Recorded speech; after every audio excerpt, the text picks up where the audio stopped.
Let me show you how I did this cozy fall book stack design. It's from a Gilmore Girls set that I did. For the base, I'm using our Potion Garden gel polish. This is a sage green, so I applied 1 coat of this and cured. To make the base a little bit darker, I added our Verdant Glaze jelly on top of that. This is a very earthy jelly green, perfect for fall. I'm taking a little bit of white gel polish mixed with beige, and I'm starting to draw these angled lines. Just have to trust the process with this design because we basically need to sketch out the outline of the book stack. I really don't know book terminology as well as I should, so now I'm drawing what is basically the bottom of the book with these kind of half circles. And these lines don't need to be perfect because we are going to add color and shading. Now for the top of the book, we're just drawing the same line pretty much parallel to that line on the bottom and adding that same half circle at the end. This first book on top is going to have a lot more showing, so we are just filling out the rest of that, and then I'm also just adding in that same mixture of white and beige at the bottom. Now I'm taking our Midnight VHS gel polish and we're going to use that on the last book on the bottom. We're just going to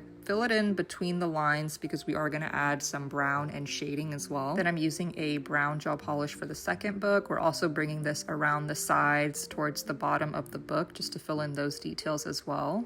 Basically where you can see a little bit of the pages on the bottom, and then we're using a burnt orange at the top. I wanted this design to look a little softer, so I'm using a lighter brown over the pages and then a darker brown on top of that. You can even mix in a little bit of top coat just to make it a little bit more transparent. I'm also using that same mixture around the edges. I am also curing between each layer of color, and now for the fun part, for the final shading details, I'm using our Crimson Wash Jelly, Etched Ember, and Glass Atrium. These are from our art glass collection, and I use these for pretty much every set I do. They make shading super easy. Starting with that jelly blue, we are just going around the edges of the book. Basically where you see that little bit of brownish white outline, we just want to go over that, and we also want to darken up some of the areas around the pages and kind of where that curved line is. Now we are using that jelly red Crimson Wash, and because it's such a deep jelly red, it actually layers really nicely with brown. And then finishing off with that jelly orange, again just going around the edges, and that's about it. Just top coat and you're done. This was a really fun design to create, especially for fall, so I hope you enjoyed.